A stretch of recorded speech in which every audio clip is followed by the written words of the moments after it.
The Kroth Dominion was feared across the galaxy for many reasons, but none more than their infamous weapon, Veilith poison. One drop could paralyze a warrior 3 times the size of a man. A vial could dissolve organs from the inside.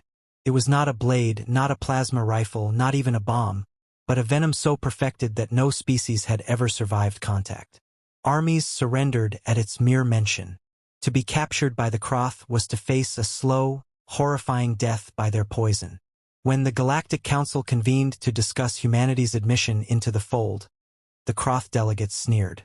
Humans, newcomers from a backwater death world, were untested in true galactic conflict. They lacked plasma mastery, lacked gravitic weapons, lacked the discipline of the elder races. What could such a fragile, primitive species bring? To prove their dominance, the Kroth made a spectacle. In the middle of the council chamber, before dozens of ambassadors and war leaders, a Kroth general produced a crystal vial filled with a faintly glowing liquid. His scaled lips curled into a cruel smile. "This," he hissed, holding it aloft, "is Veilith, the poison that has brought empires to their knees. None have survived it. Not the Charon, not the Erwin, not even the stone-skinned Vosari. This is the proof of Kroth supremacy. And this," he placed the vial onto the table before the human delegation, "will show the galaxy what becomes of fragile newcomers who think themselves equals." Gasps rippled through the chamber. It was not a challenge, it was a death sentence. The Kroth expected hesitation, fear, maybe even begging. Instead, the lead human delegate, Commander James Rourke, calmly picked up the vial, swirled the liquid, and without a word, drank it. The chamber exploded in chaos. Ambassadors screamed. Translators shrieked warnings too late. Even the Kroth recoiled in shock, certain they had just witnessed the human's final, agonized moment. But Rourke did not fall. He grimaced, coughed once, then set the vial back down with a hollow clink. "Tastes like cheap vodka," he muttered. Silence. Pure, disbelieving silence filled the chamber. The Kroth stared, eyes wide, frills trembling in confusion. This is impossible," the general rasped.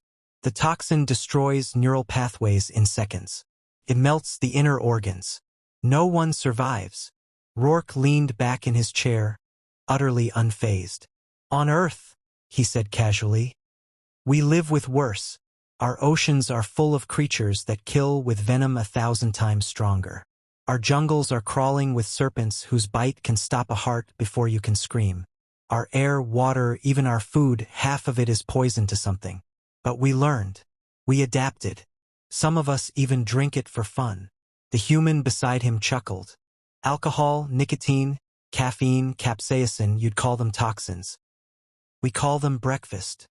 Whispers broke out across the chamber. The council members, once skeptical of humanity's admission, now leaned forward with unease.